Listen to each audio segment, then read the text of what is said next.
0 to 8 years ഒരു കുട്ടിയുടെ ജീവിതത്തിലെ ഏറ്റവും പ്രധാനപ്പെട്ട സമയമാണ്. ആ കുട്ടിക്ക് ആ സമയത്ത് അവൻ്റെ ഉപബോധ മനസ്സ് മുഴുവൻ പ്രവർത്തനക്ഷമമായിരിക്കുന്ന സമയമാണ്. ഇന്നത്തെ കുട്ടികളുടെ ഒരു മാനസികാവസ്ഥ ഞാൻ മനസ്സിലാക്കിയെടുത്തോളം പെൺകുട്ടികൾക്ക് പഠനം കഴിഞ്ഞിട്ട് കുട്ടികളൊക്കെ ഉള്ള കുറച്ച് സമയം അവർ ജോലിയൊക്കെ സാക്രിഫൈസ് ചെയ്താലും പിന്നീട് അവർക്ക് ആ ജോലിക്ക് പോകണം എന്നുള്ള വലിയ ആഗ്രഹമുണ്ട്. അത് പഴയ കാലത്തിൽ നിന്നുള്ള ഒരു വ്യത്യാസവുമാണ്. നമ്മൾ കൊതിച്ച ചില കാര്യങ്ങൾ നമുക്ക് കിട്ടാതെ വരുമ്പോൾ ദൈവം നമ്മളെ ഉപേക്ഷിച്ചെന്ന് നമ്മൾ കരുതും. എന്നാൽ കുറച്ച് ദൂരം മുന്നോട്ട് യാത്ര ചെയ്ത് കഴിയുമ്പോൾ നമ്മൾ തിരിഞ്ഞു നോക്കുമ്പോൾ അന്നത് കിട്ടാതിരുന്നത് നന്നായി എന്ന് നമുക്ക് തോന്നും. ഇപ്പോഴത്തെ പെൺകുട്ടികളും ആൺകുട്ടികളും സാമ്പത്തിക സുസ്ഥിതി ഉറപ്പാക്കിയ ശേഷം വിവാഹം കഴിക്കാൻ ആഗ്രഹിക്കുന്നവരാണ്. അതിൽ തന്നെ അത് തെറ്റാണെന്ന് പറയാൻ നമുക്ക് സാധിക്കുകയില്ല.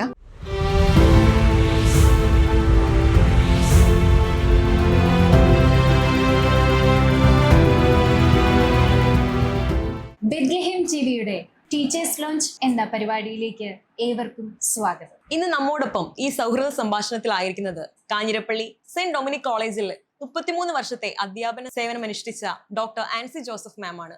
മാമിനെ ഏറെ സ്നേഹത്തോടു കൂടി എല്ലാ പ്രേക്ഷകരുടെയും പേരിൽ ഈ ഷോയിലേക്ക് സ്വാഗതം ചെയ്യുന്നു. Thank U.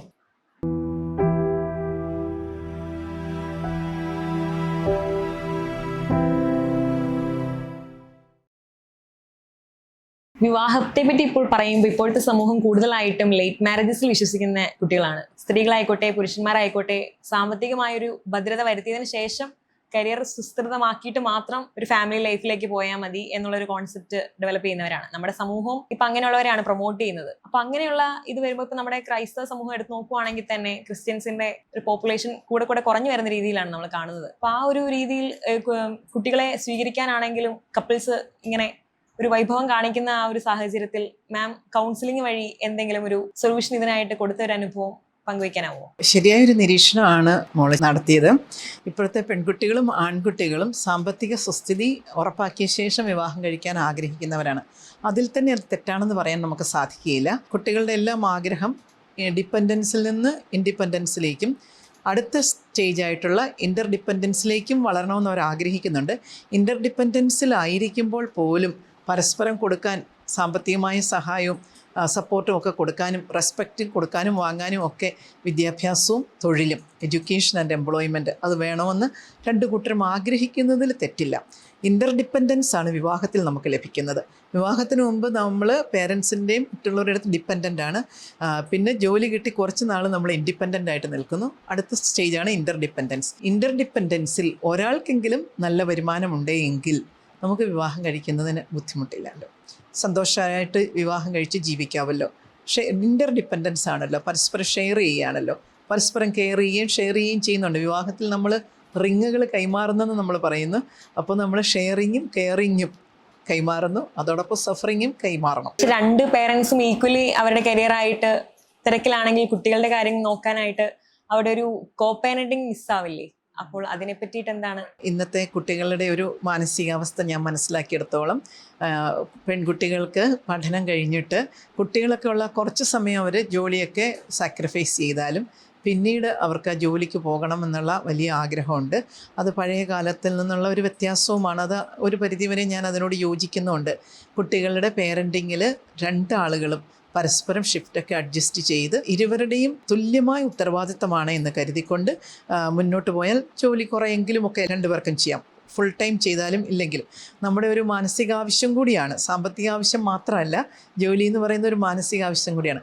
അവിടെയാണ് നമ്മളുടെ കുടുംബ ബന്ധങ്ങളുടെയൊക്കെ പ്രസക്തി വരുന്നത്. ഇപ്പം ഞങ്ങളൊക്കെ ഉദ്യോഗസ്ഥരായിരുന്നു, ഞങ്ങളൊക്കെ അധ്യാപകരൊക്കെ ആയിരുന്നു. പക്ഷെ ഞങ്ങൾക്കൊക്കെ സപ്പോർട്ടീവ് സിസ്റ്റമായിട്ട് ആരുണ്ടായിരുന്നു? ഞങ്ങളുടെ മാതാപിതാക്കൾ, സഹോദരങ്ങൾ ഒക്കെ ഉണ്ടായിരുന്നു. എൻ്റെയൊക്കെ കുട്ടികളായിരുന്ന സമയത്ത് എൻ്റെ സഹോദരങ്ങൾ, ഭർത്തൃ സഹോദരങ്ങളൊക്കെ സപ്പോർട്ടീവ് ആയിട്ടുണ്ട്. അമ്മയും അപ്പനും ഒക്കെ സപ്പോർട്ടീവായിട്ടുണ്ട്. ഇപ്പോൾ പക്ഷേ നമ്മുടെ കുഞ്ഞുങ്ങൾ വിദേശത്തേക്ക് പോകുമ്പോൾ അവിടെ അവർക്ക് സഹായികൾ ഇല്ല എന്നുള്ളൊരു സാഹചര്യം വരുന്നുണ്ട്. അപ്പോൾ അവിടെ എന്താണ് ചെയ്യേണ്ടത്? ഫാദർ നൈറ്റ് ഡ്യൂട്ടി ഷിഫ്റ്റ് ആണെങ്കിൽ വൈഫ് ഡേ ഷിഫ്റ്റ് എടുക്കുക. എനിവേ കുട്ടികളെ നോക്കാനായിട്ട് തക്ക വിധത്തിൽ അവർക്ക് ജോലി അഡ്ജസ്റ്റ് ചെയ്യാം. ഇനി നല്ല ഒരു വെൽ പ്ലേസ്ഡ് പോസ്റ്റിലാണ് ഇരിക്കുന്നതെങ്കിൽ ഒരാളെങ്കിൽ മറ്റേ ആൾക്ക് വേണമെങ്കിൽ സാക്രിഫൈസ് ചെയ്തുകൊണ്ട് ജോലി ഏറ്റവും വലിയ ജോലി ദൈവം മഹാദാനമായി നൽകിയ മക്കളെ മിടുക്കരായി വളർത്തി ദൈവത്തിനും മനുഷ്യർക്കും പ്രിയപ്പെട്ടവരായി വളർത്തുക എന്നുള്ളതാണ്. പിന്നെ 0 to 8 ഇയേഴ്സ് ഒരു കുട്ടിയുടെ ജീവിതത്തിലെ ഏറ്റവും പ്രധാനപ്പെട്ട സമയമാണ്. ആ കുട്ടിക്ക് ആ സമയത്ത് അവൻ്റെ ഉപബോധ മനസ്സ് മുഴുവൻ പ്രവർത്തനക്ഷമമായിരിക്കുന്ന സമയമാണ്. ആ സമയത്ത് കുട്ടിക്ക് ലഭിക്കുന്ന അനുഭവങ്ങളെല്ലാം പോസിറ്റീവായാലും നെഗറ്റീവായാലും അത് അതേപടി സ്വാംശീകരിക്കുകയും ജീവിതത്തിൽ വിവിധ അവസരങ്ങളിൽ അത് പുറത്തേക്ക് എടുക്കുകയും ചെയ്യും. അപ്പോൾ ഈ സമയത്ത് കുട്ടിക്ക് നല്ല അനുഭവങ്ങൾ കൊടുക്കുവാൻ, നല്ല ചിന്തകൾ കൊടുക്കാൻ, കുട്ടിയെ പ്രോഗ്രാം ചെയ്യാമെന്ന് വേണമെങ്കിൽ നമുക്ക് പറയാം. പോസിറ്റീവായി ദൈവികമായി പ്രോഗ്രാം ചെയ്യാൻ മാതാപിതാക്കൾ ഉണ്ടായിരിക്കേണ്ടത് ആവശ്യമാണ്. അതിൽ ഒരാളെങ്കിലും ഒരു സമയത്ത് ഉണ്ടായിരിക്കണം. മാം പറഞ്ഞു ഒരാൾക്കെങ്കിലും ജോലി വേണം. ഇപ്പം രണ്ടുപേർക്കും ജോലി ഇല്ലാത്ത ഒരു സാഹചര്യത്തിൽ ഒരു കുട്ടീനെ വളർത്തുന്നത് വളരെ ബുദ്ധിമുട്ടാണ്. കഴിഞ്ഞിടയ്ക്ക് സ്വന്തം അമ്മ ഒരു കുഞ്ഞിന് കൊടുക്കാനുള്ള ഭക്ഷണം ഇല്ലാത്തതുകൊണ്ട് സ്വന്തം കുഞ്ഞിനെ കൊന്നു കളഞ്ഞു എന്ന് ന്യൂസ് കേൾക്കാനിടയായി. അപ്പം എങ്ങനെയാണ് ദൈവത്തോട് ചേർന്ന് രണ്ടുപേർക്കും ജോലി ഇല്ലാത്ത ഒരു സാഹചര്യത്തിൽ നമുക്ക് ജീവിക്കാൻ പറ്റുക? എങ്ങനെയാണ് കുട്ടീനെ വളർത്താൻ പറ്റുക? സാമ്പത്തിക സുരക്ഷിതത്വം കുടുംബജീവിതത്തിന് വളരെ അത്യാവശ്യമാണെന്ന് നമുക്കെല്ലാവർക്കും അറിയാം. ജീവിത പങ്കാളികളിൽ ഒരാൾക്കെങ്കിലും സ്വന്തമായ വരുമാന മാർഗം വേണമെന്ന് തന്നെയാണ് ഞാൻ വിശ്വസിക്കുന്നതും അത് ആവശ്യമാണെന്നാണ് ഞാൻ കരുതുന്നതും. ഭർത്താവിനോ ഭാര്യയ്ക്കോ ഒരാൾക്കെങ്കിലും നല്ല ഒരു ജോലി ഉണ്ടെങ്കിൽ കുടുംബത്തെ പോറ്റാൻ നമുക്ക് സാധിക്കും. ദൈവത്തിൽ വിശ്വസിക്കുന്ന ആളുകൾക്ക്, സൽസ്വഭാവികളായ ആളുകൾക്ക് ദൈവം ഉപജീവന മാർഗം തുറന്നു കൊടുക്കും എന്നാണ് ഞാൻ വിശ്വസിക്കുന്നത്. നമ്മുടെ സമൂഹത്തിൽ നോക്കിയാൽ നല്ല ആത്മാർത്ഥമായി പഠിച്ച് നന്നായി ക്വാളിഫിക്കേഷൻ സമ്പാദിച്ച് സൽസ്വഭാവത്തിൽ ദൈവവിശ്വാസത്തിൽ ജീവിക്കുന്ന വ്യക്തികൾക്ക് എവിടെയെങ്കിലും എന്തെങ്കിലും ഉപജീവനത്തിനൊരു മാർഗം തുറന്നു കിട്ടാതിരിക്കുന്നില്ല. ദൈവം നമുക്കതിനുള്ള മാർഗം കാണിച്ചു തരും. അത് കണ്ടെത്താനുള്ള ഒരു പരിശ്രമവും വിശ്വാസവുമാണ് നമുക്ക് വേണ്ടത്. ജോലിക്ക് പോകരുതെന്ന് ഞാൻ ഒരിക്കലും പറയുകയില്ല. ജോലി ഒരാവശ്യമുള്ള കാര്യമാണ്. മാനേജിങ് ഹൗസ് ഹോൾഡ് അഫയേഴ്സ് അല്ലെങ്കിൽ ഈ രണ്ട് ഉത്തരവാദിത്തങ്ങൾ, കുഞ്ഞുങ്ങളുടെ കുടുംബജീവിതത്തിൻ്റെ ഉത്തരവാദിത്തങ്ങളും പ്രൊഫഷൻ്റെ ഉത്തരവാദിത്തങ്ങളും പരസ്പര ധാരണയിൽ ഒരുമിച്ച് ചേർന്ന് നിന്നുകൊണ്ട് മാനേജ് ചെയ്യുന്നതിലാണ് ഒരു കുടുംബത്തിൻ്റെ വിജയം. അത് നമുക്ക് സ്വയമേ വിചാരിച്ചാൽ ഒത്തിരി ചലഞ്ചിങ് ആയിട്ട് തോന്നും. ദൈവത്തിൻ്റെ സാന്നിധ്യവും കൃപയും നമുക്കതിനാവശ്യമാണ്. വിവേകത്തോടുകൂടി പരസ്പരം വിശ്വാസത്തോടുകൂടി പെട്ടെന്ന് മനസ്സ് തകർന്നു പോകാതെ നിരാശയിലേക്ക് വീഴാതെ നിൽക്കാൻ തക്ക വിധത്തിലുള്ള ആഴമായൊരു വിശ്വാസം നമുക്ക് വേണം. കഴിഞ്ഞ ദിവസം ഞാനൊരു പെൺകുട്ടിയെ കണ്ടു. അവൾ വളരെ നിരാശയിലാണ് എൻ്റെ അടുത്ത് വന്നത്. കേട്ടപ്പോൾ എനിക്കും സങ്കടം തോന്നി. പക്ഷേ ഞാൻ അവളെ ധൈര്യപ്പെടുത്തി. അവൾക്കൊരു കുട്ടി ഉണ്ടായിരുന്നു. രണ്ടാമതൊരു കുഞ്ഞ് പെട്ടെന്ന് ജനിച്ചു. ആ രണ്ടാമത് കുഞ്ഞ് ജനിച്ച സമയത്ത് അവൾക്ക് വിദേശത്തേക്ക് പോകാനുള്ള വിസ വന്നിരിക്കുന്ന സമയമാണ്. വിസയ്ക്ക് അപ്ലൈ ചെയ്ത് പോകാനുള്ള, അപ്പം വിദേശത്തുള്ള ജോലി സാധ്യത അവളുടെ നഷ്ടപ്പെട്ടു. അപ്പോൾ അവൾക്ക് അറിഞ്ഞോ അറിയാതെയോ ഈ കുട്ടിയോടൊരു നീരസം തോന്നുന്നുണ്ടോ എന്ന് എനിക്ക് സംശയം തോന്നി. അപ്പോൾ ഞാൻ ആ കൊച്ചിനോട് പറഞ്ഞു കൊടുത്തു, എത്രയോ മനുഷ്യർ ഒരു കുഞ്ഞിനെ ലഭിക്കാൻ കൊതിക്കുന്നു ഈ ലോകത്തിൽ. എത്രയോ ദമ്പതികൾ ഹോസ്പിറ്റലുകളിൽ കൂടി നടന്ന് ട്രീറ്റ്മെൻറ്റ് എടുക്കുന്നു. അപ്പോൾ ദൈവം ദാനമായി സമ്മാനമായി നൽകുന്ന കുഞ്ഞിനെ നമ്മൾ നിശ്ചയിക്കുന്ന സമയത്തായിരിക്കണമെന്നില്ല കിട്ടുന്നത്. അതിനെ സ്നേഹത്തോടെ സ്വീകരിക്കുക, ദൈവത്തിൽ പരിപൂർണമായും വിശ്വസിക്കുക, ഉള്ള വരുമാനം കൊണ്ട്, ഭർത്താവിൻ്റെ വരുമാനം കൊണ്ട് ഇപ്പോൾ തൽക്കാലം ജീവിക്കുക. അതിനുശേഷം സമയത്തിൻ്റെ തികവിൽ തക്ക സമയത്ത് ദൈവം നിന്നെ ഉയർത്തും എന്ന് പറഞ്ഞ് ഞാൻ അവളെ ആശ്വസിപ്പിക്കുകയാണ് ചെയ്തത്. ഏതൊരു സിറ്റുവേഷനിലും അടിപതറാതെ ഉറച്ച വിശ്വാസത്തോടു കൂടി ജീവിക്കാൻ നമുക്ക് എങ്ങനെ നമ്മുടെ വിശ്വാസം വളർത്തിയെടുക്കാൻ പറ്റും? വിശ്വാസം എന്ന് പറയുന്നത് ഒരു നിമിഷം കൊണ്ട് നമുക്ക് കിട്ടുന്നതല്ല. ജീവിതത്തിലെ ഓരോ സംഭവങ്ങളിലും, ജീവിതയാത്രയിലെ ഓരോ അനുഭവങ്ങളിലും ദൈവം നമ്മോട് സംസാരിച്ചുകൊണ്ടാണ് ഇരിക്കുന്നത്. ഓരോ അനുഭവങ്ങളിലൂടെയും ദൈവം നമ്മളെ പഠിപ്പിച്ചുകൊണ്ടാണ് ഇരിക്കുന്നത്. നമ്മൾ കൊതിച്ച ചില കാര്യങ്ങൾ നമുക്ക് കിട്ടാതെ വരുമ്പോൾ ദൈവം നമ്മളെ ഉപേക്ഷിച്ചെന്ന് നമ്മൾ കരുതും. എന്നാൽ കുറച്ച് ദൂരം മുന്നോട്ട് യാത്ര ചെയ്ത് കഴിയുമ്പോൾ നമ്മൾ തിരിഞ്ഞു നോക്കുമ്പോൾ അന്നത് കിട്ടാതിരുന്നത് നന്നായി എന്ന് നമുക്ക് തോന്നും. ഒരു വിവാഹാലോചന വന്ന് മുടങ്ങിപ്പോകുമ്പോൾ പെൺകുട്ടിക്ക് സങ്കടം വരുന്നു, യുവാവ് നിരാശനായിത്തീരുന്നു, നിരാശയിലേക്ക് വീഴുന്നു. പക്ഷേ ഏതാനും മാസങ്ങൾക്കുള്ളിൽ അനുയോജ്യനായ ജീവിത പങ്കാളിയെ ദൈവം മുന്നിൽ കൊണ്ടെത്തിക്കുന്നു. അപ്പോൾ സന്തോഷമുള്ളൊരു കുടുംബജീവിതത്തിലേക്ക് പ്രവേശിച്ചു കഴിഞ്ഞപ്പോഴാണ് പെൺകുട്ടി തിരിഞ്ഞു നോക്കിയിട്ട് പറയുന്നത്, എൻ്റെ സെലക്ഷൻ ആയിരുന്നില്ല നല്ലത്, ഞാൻ ഇഷ്ടപ്പെട്ടതായിരുന്നില്ല നല്ലത്. ചിലപ്പോഴൊക്കെ നമുക്ക് തോന്നും ചിലതൊക്കെ തട്ടിപ്പറിക്കുന്നത് പോലെ, നഷ്ടപ്പെട്ടു പോകുന്നത് പോലെ തോന്നും. പക്ഷേ ദൈവം തന്നെ സ്നേഹിക്കുന്നവർക്ക്, തൻ്റെ പദ്ധതി അനുസരിച്ച് വിളിക്കപ്പെട്ടവർക്ക് സകലതും നന്മയ്ക്കായി ക്രമീകരിക്കുന്നു. തിരിഞ്ഞു നോക്കി മനസ്സിലാക്കാവുന്ന കാര്യമാണ്. ഞാൻ എൻ്റെ ജീവിതത്തിൽ വളരെ വളരെ പ്രാവശ്യം അത് മനസ്സിലാക്കിയിട്ടുണ്ട്. ജീവിതത്തിലെ ഓരോ അനുഭവങ്ങളിലും നമ്മൾ ആഗ്രഹിച്ച് നടക്കാതെ വരുമ്പോൾ നമുക്കൊരു സങ്കടം തോന്നും, നിരാശ തോന്നും. പക്ഷേ കുറച്ച് ദൂരം മുന്നോട്ട് പോയി കഴിയുമ്പോൾ അതിനേക്കാൾ എത്രയോ നല്ലതാണ് ദൈവം നമുക്കായി ഒരുക്കി വെച്ചതെന്ന് തിരിച്ചറിയുമ്പോൾ നമ്മൾ ദൈവത്തിന് നന്ദി പറയും. അന്ന് നഷ്ടപ്പെട്ട സാധ്യതകൾ ഇന്നത്തെ വലിയ വിജയത്തിൻ്റെ സാഹചര്യമായി മാറുകയാണല്ലോ ചെയ്തതെന്ന് നമ്മൾ തിരിച്ചറിയും. അത്തരത്തിൽ നമ്മൾ വിശ്വാസത്തിലേക്ക്, ആ ഒരു വിശ്വാസം നമുക്കങ്ങ് ഉണ്ടാകണം. ദൈവം എനിക്ക് നല്ലത് വരുത്തും. അത് പക്ഷേ മാതാപിതാക്കളിൽ നിന്നും കൂടിയാണ് നമ്മൾ ആർജിച്ചെടുക്കുന്നത്. നമ്മുടെ മാതാപിതാക്കൾ നമ്മുടെ മുമ്പിലെ തുറന്ന പുസ്തകങ്ങളാണ്. ദമ്പതികൾ, യുവദമ്പതികൾ ജനിക്കുന്ന കുഞ്ഞുങ്ങൾക്ക്, ജനിക്കാൻ പോകുന്ന കുഞ്ഞുങ്ങളുടെ മുമ്പിലെ മാതൃകകളും അവർ വായിക്കുന്ന പുസ്തകങ്ങളും അവരുടെ മുമ്പിലെ ജീവിക്കുന്ന സുവിശേഷവുമാണ്. അപ്പോൾ നമ്മളിൽ നിന്നാണ് കുട്ടികൾ വിശ്വാസം പഠിക്കുന്നത്. ഒരു അമ്മയുടെ ഉദരത്തിലായിരിക്കുമ്പോൾ തന്നെ കുട്ടി വിശ്വാസവും ദൈവികതയും ആർജിക്കുവാൻ തുടങ്ങുന്നു. മാതാവിൻ്റെ മാനസികാവസ്ഥയുടെ മാംസരൂപമാണ് ഓരോ ശിശുവും എന്നാണ് പറയുന്നത്. മാതാവ് അവിശ്വാസിയും അസ്വസ്ഥതയുള്ളയാളും ആക്രോശിക്കുന്ന ആളും ഒക്കെ ആണെങ്കിൽ ജനിക്കുന്ന കുട്ടിയും അസ്വസ്ഥത പ്രകടിപ്പിക്കുന്ന കുട്ടിയായിരിക്കും. ഉദരത്തിലായിരിക്കുമ്പോൾ തന്നെ കുഞ്ഞിനെ വിശുദ്ധീകരിക്കുവാൻ പ്രാർത്ഥന കൊണ്ട്, ജീവിത സാക്ഷ്യം കൊണ്ടൊക്കെ, നല്ല ചിന്തകൾ കൊണ്ട്, നല്ല പ്രവൃത്തികൾ കൊണ്ട് വിശുദ്ധീകരിച്ച് ജനിപ്പിക്കുവാൻ ഒരമ്മയ്ക്കും അച്ഛനും സാധിക്കുകയാണെങ്കിൽ വിശ്വാസത്തിൻ്റെ വിത്തുകൾ ഇട്ട് കഴിഞ്ഞു. അത് വളർന്ന് സാഹചര്യങ്ങൾക്ക് അനുസരിച്ച് വളർന്നു വരും. എല്ലാ സാഹചര്യങ്ങളെയും ഉപയോഗിച്ചുകൊണ്ട് വിശ്വാസം അപ്പോൾ ജനിക്കുന്നതിന് മുമ്പേ തന്നെ ആ വിശ്വാസത്തിൻ്റെ പരിശീലനം നമ്മൾ ആരംഭിക്കണം. മാം, ഇപ്പോൾ പണ്ടത്തെ ഒരു സാഹചര്യം വെച്ച് നോക്കുകയാണെങ്കിൽ ഇപ്പോൾ കൂടുതൽ സ്പീച്ച് തെറാപ്പിയുടെ ആ ഒരു കോൺസെപ്റ്റ് കുറച്ചുകൂടി ഡെവലപ്പായി വരുന്നുണ്ട്. കുട്ടികളിൽ സ്പീച്ച് ഡിഫിക്കൽട്ടീസ് ചെറിയ ഏജ് തൊട്ടേ ഡെവലപ്പ് ആവും നമുക്ക് കാണാൻ സാധിക്കുന്നുണ്ട്. മാം ഒരു സൈക്കോളജിസ്റ്റ് ആയിട്ട് വർക്ക് ചെയ്തപ്പോൾ ഒട്ടനവധി അങ്ങനത്തെ കുട്ടികളെ കണ്ടിട്ടുണ്ടാവും. അപ്പോൾ ഇന്നത്തെ ഒരു സമൂഹവും മാതാപിതാക്കളുടെ ആ ഒരു ഇൻഫ്ലുവൻസും കൊണ്ട് എങ്ങനെ ഈ ഒരു സിറ്റുവേഷൻ ഓവർകം ചെയ്യാമെന്ന് മാമിൻ്റെ ഒരു കോൺസെപ്റ്റ് ഒന്ന് വെരിഫൈ ആവും? വളരെ കറക്റ്റ് ഒബ്സർവേഷനാണത്. ഇപ്പോൾ 2.5 വയസ്സായാലും കുട്ടികൾ വളരെ മിനിമം വാക്കുകളാണ് സംസാരിക്കുന്നത്. അതിൻ്റെ കാരണങ്ങൾ നമ്മൾ ആലോചിച്ച് നോക്കിയാൽ പല കാരണങ്ങളും നമുക്ക് കണ്ടെത്താൻ സാധിക്കും. ഒന്നാമത്തെ കാര്യം, കുട്ടിയുടെ മാതാപിതാക്കൾക്ക് കുട്ടിക്ക് ക്വാളിറ്റി ടൈം കൊടുക്കാൻ സമയം ലഭിക്കുന്നില്ല. ജീവിതത്തിൻ്റെ വ്യഗ്രതകൾക്കിടയിൽ തൻ്റെ തൊഴിൽ മേഖലയും വീട്ടിലെ ഉത്തരവാദിത്തങ്ങളും കൂടി മാനേജ് ചെയ്യുന്നതിനുള്ള ആ ഒരു ഓട്ടപ്പാച്ചിലിനിടയിൽ കുട്ടിയുടെ മുഖത്ത് നോക്കി സംസാരിക്കുവാൻ, പുഞ്ചിരിക്കുവാൻ, വാക്കുകൾ പറയുവാൻ, മറുപടി കേട്ട് നിൽക്കുവാൻ അവർക്ക് സമയം ലഭിക്കുന്നില്ല. അത്യാവശ്യം ഭക്ഷണവും വസ്ത്രവും കുളിപ്പിക്കുന്നതും വൃത്തിയാക്കുന്നതും ഒക്കെ കഴിഞ്ഞാൽ ബാക്കി സമയം അവർ ഓട്ടമാണ്. അത് വളരെ കറക്റ്റാണ്. സാഹചര്യങ്ങളിൽ പ്രത്യേകിച്ച് ചെറിയ ഫാമിലീസിൽ അത് സംഭവിക്കുന്നുണ്ട്. രണ്ടാമത്, മാതാപിതാക്കൾക്ക് സമയമുണ്ടെങ്കിൽ തന്നെ അവരെന്താണ് ചെയ്യുന്നത്? കൂടുതലും സോഷ്യൽ മീഡിയയിൽ സമയം ചെലവഴിക്കുന്ന യുവ മാതാപിതാക്കൾ ഒരു ഉത്തരവാദിത്വം മറന്നു പോകുന്നു. ഞാൻ ചിലപ്പോൾ ചില ഹോസ്പിറ്റൽസിലൊക്കെ ചെന്നിരിക്കുമ്പോൾ കുട്ടികളെയും കൊണ്ട് അമ്മമാരും പിതാക്കന്മാരും ഒക്കെ വന്നിരിക്കുന്നത് ശ്രദ്ധിച്ചിട്ടുണ്ട്. ഒരു നിമിഷം പോലും ഫോണിൽ നിന്ന് തലയുയർത്താതെ ഫോണിൽ നോക്കിയിരിക്കുകയാണ്. ആ കുട്ടി ചോദിക്കുന്നതിനൊന്നിനും മറുപടി പറയുന്നതേയില്ല. കുട്ടികൾ പപ്പ, മമ്മി ഇങ്ങനെ ഇതെന്താ അങ്ങനെ എന്ന് ചോദിച്ചുകൊണ്ടേയിരിക്കുന്നു. അപ്പം മാതാപിതാക്കളുടെ സോഷ്യൽ മീഡിയയിൽ സ്പെൻഡ് ചെയ്യുന്ന സമയം, കുട്ടിയെ മറന്നുപോയി അതിൽ ലഹരി പിടിച്ചിരിക്കുന്ന ഒട്ടനവധി യുവാക്കന്മാരായിട്ടുള്ള മാതാപിതാക്കളെ ഞാൻ കണ്ടിട്ടുണ്ട്. അവരത് മാറ്റാൻ ആഗ്രഹിക്കുന്നുണ്ടെങ്കിൽ പോലും അഡിക്റ്റഡായി തീർന്നതായിട്ടും കുറേയധികം ആളുകളെ ഞാൻ ശ്രദ്ധിച്ചിട്ടുണ്ട്. ഇനി അതൊരു കാരണമാണ്. മൂന്നാമത്തെ ഒരു കാരണമായിട്ട് എനിക്ക് തോന്നുന്നത്, the easiest way to engage a child, ഏറ്റവും എളുപ്പമുള്ള മാർഗം, കുട്ടിയെ പ്രശ്നങ്ങളില്ലാതെ നോക്കാനായിട്ട് ഏറ്റവും എളുപ്പത്തിൽ മാതാപിതാക്കൾ കണ്ടുപിടിച്ചിരിക്കുന്ന മാർഗം, കുട്ടിയെ ശുശ്രൂഷിക്കുന്ന ആളുകൾ, ജോലിക്കാർ കണ്ടുപിടിച്ചിരിക്കുന്ന മാർഗം, കുട്ടിക്ക് കാർട്ടൂൺ ഇട്ട് കൊടുക്കുക, വീഡിയോസ്, സ്റ്റോറീസൊക്കെ ഇട്ട് കൊടുക്കുക. നിങ്ങൾ ശ്രദ്ധിച്ചിട്ടുണ്ടോ എന്ന് എനിക്കറിഞ്ഞുകൂടാ. കുഞ്ഞുങ്ങളുടെ കാർട്ടൂണുകൾ കാണാൻ വളരെ മനോഹരമൊക്കെയാണ്, പക്ഷേ വളരെ കളർഫുള്ളായിട്ടുള്ള ചിത്രങ്ങളും ആനിമേറ്റഡ് പിക്ചേഴ്സ്, ഇമേജസും ഒക്കെയാണ് കൊടുക്കുന്നത്.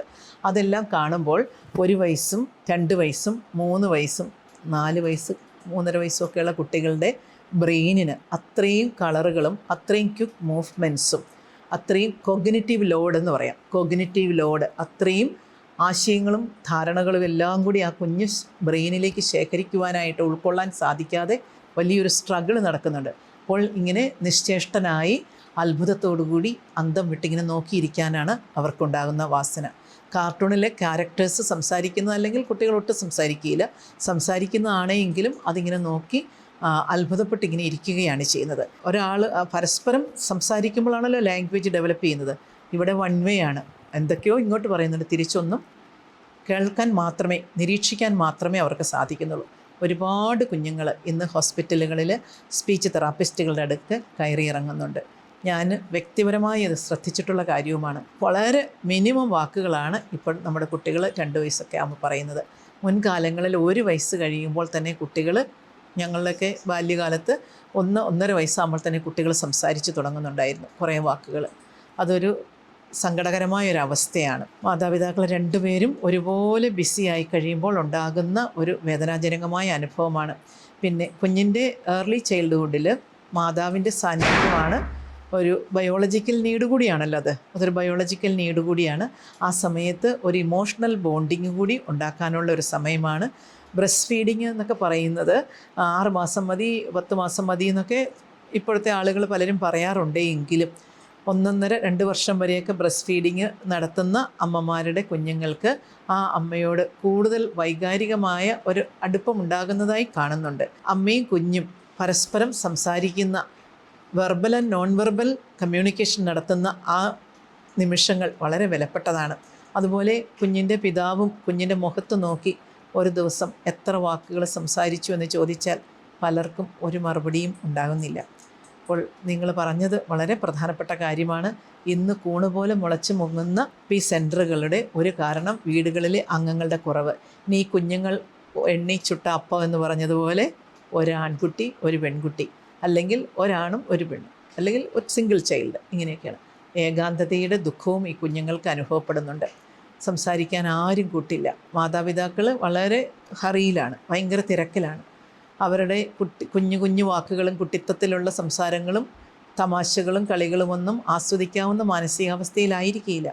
ഇവിടെയും നമ്മളുടെ ഗ്രാൻഡ് പേരൻസിൻ്റെ പ്രസക്തി വളരെ അധികമുണ്ട്.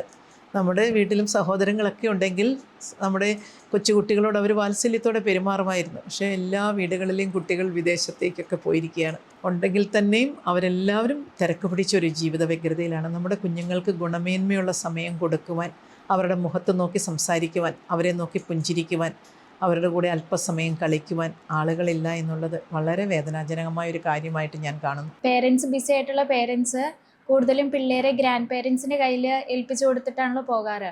അപ്പം അവർ നോർമലി അവർക്ക് ചെയ്യേണ്ട ജോലികൾ കംപ്ലീറ്റ് ചെയ്യേണ്ടത് കൊണ്ട് തന്നെ അവരും ഫോൺ കൊടുത്ത് പിള്ളേരെ ഇരുത്തുവല്ലേ ചെയ്യുള്ളൂ. പറഞ്ഞതും ഒരു കാര്യമാണ്. പലപ്പോഴും വിദേശത്തുള്ള മക്കൾ മാതാപിതാക്കളെ ഏൽപ്പിച്ചിട്ട് പോകാറുണ്ട്. അവിടെ മാതാപിതാക്കൾ ഗ്രാൻഡ് പേരൻസിന് സമയമുണ്ടെങ്കിൽ, സാഹചര്യവും ആരോഗ്യവും ഉണ്ടെങ്കിൽ അവർ കുറച്ചുകൂടി ക്ഷമയോടുകൂടി കരുണയോടുകൂടി കുട്ടികളോടൊപ്പം സമയം ചെലവഴിക്കും. എന്നാലും സ്വന്തം മാതാപിതാക്കളോടൊപ്പം ചെലവഴിക്കുന്ന സമയത്തിന് തത്തുല്യമായ അത്രയും ഗുണമേന്മയുള്ള ഒരു ഇമോഷണൽ ബോണ്ടിങ് ഉണ്ടാക്കുവാനായിട്ട് മാതാപിതാക്കൾക്ക് സാധിക്കുമെന്ന് എനിക്കറിഞ്ഞുകൂടാ. ഗ്രാൻഡ് പേരൻസിനോടല്ല കുട്ടി ഇമോഷണലി മോർ അറ്റാച്ച്ഡ് ആകേണ്ടത്. അപ്പോൾ ഇവിടെ ഗ്രാൻഡ് പേരൻസിൻ്റെ ചിലപ്പോൾ അമിത വാത്സല്യവും തോന്നാം.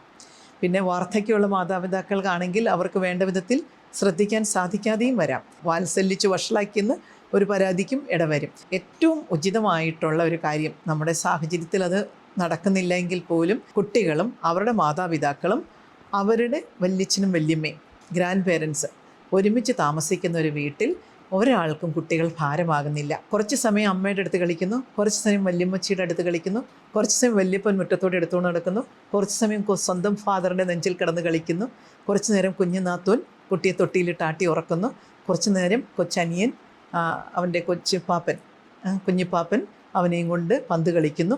ഇങ്ങനെ എല്ലാവരുടെയും ഓമനയായി കണ്ണിലുണ്ണികളായി കുഞ്ഞുങ്ങൾ വളർന്ന ഒരു നല്ല കാലം നമുക്കുണ്ടായിരുന്നു. ആ കാലം തിരിച്ചു വന്നിരുന്നെങ്കിൽ എന്ന് ആഗ്രഹിക്കുന്നുണ്ട്.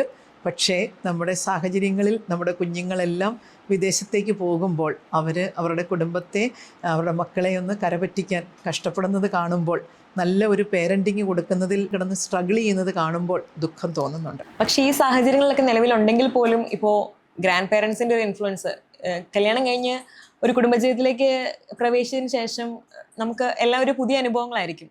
അപ്പോൾ ആ സമയത്ത് കൂടുതലും നമ്മൾ നമ്മുടെ പേരൻസിനോട് തന്നെയായിരിക്കും പല അനുഭവങ്ങളും പങ്കുവെക്കുന്നതും പല കാര്യങ്ങളിലും നിർദ്ദേശം സ്വീകരിക്കുന്നതൊക്കെ. അപ്പോൾ ആ ഒരു സമയത്ത് അവരുടെ ഒരു ഇൻഫ്ലുവൻസ് കൊണ്ട് കുട്ടികളെ സ്വീകരിക്കുന്നതിൽ, ഒന്നിലധികം കുട്ടികളെ സ്വീകരിക്കുന്നതിൽ ചിലവർ മടി കാണിക്കാറുണ്ട്. സമൂഹം എന്ത് കരുതും, മാതാപിതാക്കൾ എന്ത് കരുതും, ബന്ധുക്കൾ എന്ത് കരുതും, കുടുംബത്തിൽ അതൊക്കെ ഒരു ചർച്ചാ വിഷയമാവില്ലേ എന്നുള്ള ഒരു രീതിക്കൊക്കെ. അപ്പോൾ കുടുംബത്തിലുള്ളവർ തന്നെ കൂടുതൽ കുട്ടികളെ സ്വീകരിക്കുന്നതിന് ഒരു വിലങ്ങുതടിയാവുന്ന സാഹചര്യത്തിൽ അതിന് എന്തൊക്കെ കാര്യങ്ങൾ നമുക്ക് ചെയ്യാൻ സാധിക്കും? കുഞ്ഞുങ്ങൾ ദൈവത്തിൻ്റെ സമ്മാനവും ദാനവുമാണ്.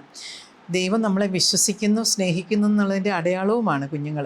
അപ്പോൾ ആ കുഞ്ഞുങ്ങളെ ദൈവം നമുക്ക് സമ്മാനിക്കുമ്പോൾ വിമുഖതയോടുകൂടി ജന്മം നൽകുന്ന മാതാപിതാക്കൾ സ്വീകരിച്ചാൽ തന്നെയും അത് ആ കുട്ടികളുടെ മാനസികാവസ്ഥയെ സ്വാധീനിക്കും. അവർക്ക് സപ്പോർട്ട് കൊടുക്കുന്ന ഏറ്റവും സംരക്ഷണവും പ്രോത്സാഹനവും സഹായവും നൽകാൻ ബാധ്യസ്ഥരായിട്ടുള്ള മാതാപിതാക്കളുടെ വായിൽ നിന്നും മോശമായ വാക്കുകൾ കേൾക്കേണ്ടി വന്നാൽ, നിനക്ക് ഇത്രയും വിവരമില്ലേ, ഇത്രയും അറിവില്ലേ, രാജ്യസ്നേഹമില്ലേ എന്നൊക്കെ ചോദിക്കുന്ന മാതാപിതാക്കളെക്കുറിച്ച് ഞാൻ കേട്ടിട്ടുണ്ട്, എനിക്കറിയാം. അങ്ങനെയൊക്കെ ചോദിക്കുമ്പോൾ ഈ യുവ മാതാപിതാക്കൾക്ക് നിരാശ തോന്നും, വിഷമം തോന്നും. യഥാർത്ഥത്തിൽ നല്ല ആത്മീയ ജ്ഞാനമുള്ള അച്ഛനും അമ്മയുമാണ് എങ്കിൽ നമ്മുടെ മകനും മകൾക്കും ഒരു കുഞ്ഞ് ജനിക്കുന്നു എന്ന് പറയുമ്പോൾ സന്തോഷിച്ച് ദൈവത്തിന് നന്ദി പറഞ്ഞുകൊണ്ട് ആ കുഞ്ഞിനെ സ്വീകരിക്കുവാൻ ഒരുക്കുകയാണ് നമ്മൾ ചെയ്യേണ്ടത്. ഗ്യാപ്പ് കുറഞ്ഞു പോയി, മൂത്ത കുട്ടിക്ക് 1.5 വയസ്സല്ലേ ആയുള്ളൂ, അപ്പോഴേക്കും അടുത്ത കുട്ടി പ്രഗ്നൻ്റ് ആയോ എന്ന് ചോദിച്ച് വഴക്ക് പറഞ്ഞിട്ട് കരയുന്ന പെൺകുട്ടികൾ എൻ്റെ അടുത്ത് വന്നിട്ടുണ്ട്. അപ്പോൾ അതിൽ ഒരു അമ്മ പറഞ്ഞത്, ഇത്രയും വിവരവും വിദ്യാഭ്യാസവും ഇല്ലെന്ന് ചോദിച്ചു. അപ്പോൾ ഈ കുട്ടി കരഞ്ഞുകൊണ്ട് എന്നോട് പറഞ്ഞു, എനിക്ക് സങ്കടമാണെന്നൊക്കെ പറഞ്ഞു. പക്ഷേ എൻ്റെ അമ്മ പറഞ്ഞ ഒരു വാക്കാണ് എന്നെ ആശ്വസിപ്പിച്ചതെന്ന് പറഞ്ഞു.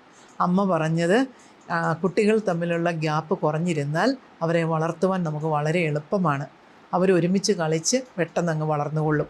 ഏകദേശം 1.5 വയസ്സും 2.5 വയസ്സും ഒക്കെ ആയിട്ട് ഇങ്ങനെ നിൽക്കുമ്പോൾ അവർ നല്ല കളിക്കൂട്ടുകാരായി വളർന്നുകൊള്ളും. അതിൽ നീ ഒന്നും സങ്കടപ്പെടണ്ട എന്ന് പറഞ്ഞ് എന്നെ ആശ്വസിപ്പിച്ചു എന്ന് പറഞ്ഞു. അപ്പോൾ ഞാൻ മുമ്പ് പറഞ്ഞ വാചകം മറക്കരുത്. മാതാവിൻ്റെ മാനസിക അവസ്ഥയുടെ മാംസരൂപമാണ് ഓരോ ശിശുവും. ഉദരത്തിലൊരു ശിശു ഉരുവായി എന്നറിയുന്ന നിമിഷം മാതാവ് കണ്ണുനീരൊഴുക്കുകയാണെങ്കിൽ, അവഹേളിക്കപ്പെടുകയാണെങ്കിൽ, അപമാനിക്കപ്പെടുകയാണെങ്കിൽ, കുറ്റപ്പെടുത്തലുകൾ ഏറ്റുവാങ്ങേണ്ടി വരികയാണെങ്കിൽ, ആ കുഞ്ഞിനും അമ്മയ്ക്കും ഉണ്ടാകുന്ന ദുഃഖം ആ കുഞ്ഞിനും ഉണ്ടാകും. ആ ഫീലിംഗ് ഓഫ് അൺവാണ്ടഡ്നെസ്, ആവശ്യമില്ലാതെ ഞാൻ ഈ ഭൂമിയിലേക്ക് വന്നെന്നുള്ള ഒരു ഫീലിംഗ് അതിൻ്റെ ഉള്ളിൽ കടന്നുകൂടാനുള്ള സാധ്യതയുണ്ട്. ഓരോ കുഞ്ഞിനെയും ദൈവത്തിൻ്റെ സമ്മാനമായി ഏതേത് ഭവനങ്ങളിൽ സ്വീകരിക്കുന്നോ അവിടെ അഭിവൃദ്ധി ഉണ്ടാകുന്നതും ഐശ്വര്യമുണ്ടാകുന്നതും കാണാൻ സാധിച്ചിട്ടുണ്ട്. ഞാൻ ഒരു ചെറുപ്പക്കാരൻ്റെ കാര്യം കൂടി ഓർക്കുകയാണ്. അയാൾ എനിക്ക് നൽകിയൊരു സാക്ഷ്യം കൂടി ഓർക്കുകയാണ്. അയാൾ പറഞ്ഞു, ഓരോ കുട്ടിയും എനിക്ക് ജനിച്ചപ്പോൾ ദൈവം അതിനനുസരിച്ച് എൻ്റെ ജോലിയിൽ എനിക്ക് ഉയർച്ച നൽകി. 5 കുട്ടികളുടെ പിതാവാണ് എന്നോട് പറഞ്ഞത്. ഓരോ കുഞ്ഞും ജനിച്ചപ്പോൾ ഞാൻ നന്ദിയോടുകൂടി ആ കുഞ്ഞുങ്ങളെ സ്വീകരിച്ചു, സന്തോഷത്തോടുകൂടി സ്വീകരിച്ചു. കുട്ടികൾ വളരെ മിടുക്കരാണ്. ഓരോ കുട്ടിയും ജനിച്ചപ്പോൾ ഔദ്യോഗികമായി എനിക്ക് കൂടുതൽ മെച്ചപ്പെട്ട അവസ്ഥ നൽകി ദൈവം എന്നെ അനുഗ്രഹിച്ചു. കുട്ടികളെ വളർത്താൻ സാമ്പത്തിക ശേഷിയില്ല എന്ന് പറഞ്ഞ് കുഞ്ഞുങ്ങളെ വേണ്ടാന്ന് വയ്ക്കുന്ന മാതാപിതാക്കളുണ്ട്. പക്ഷേ കുഞ്ഞുങ്ങളെ നൽകുന്ന ദൈവം അവരെ സംരക്ഷിക്കുവാനുള്ള മാർഗവും കഴിവും ബുദ്ധിയും ശക്തിയും അതിൻ്റെ മാതാപിതാക്കൾക്ക് നൽകും. വിശ്വസിക്കുന്നവനോടുകൂടി ഈ അടയാളങ്ങൾ ചേർന്നിരിക്കും. വിശ്വസിക്കാത്ത ആളുകൾക്ക് നിരാശ വരാം, പതനങ്ങളുണ്ടാകാം. ടീച്ചേഴ്സ് ലോഞ്ചിന്റെ ഇന്നത്തെ എപ്പിസോഡ് ഇവിടെ അവസാനിച്ചിരിക്കുകയാണ്. ഇന്ന് നമുക്കായി ക്ലാസ് എടുത്താം ഡോക്ടർ ആൻസി ജോസഫ് മാമിനെ പേരിൽ നമുക്ക് ദൈവത്തോട് നന്ദിയോടെ ഓർക്കാം. അടുത്ത ആഴ്ച അടുത്ത എപ്പിസോഡിൽ നമുക്ക് കാത്തിരിക്കാം. May God bless you.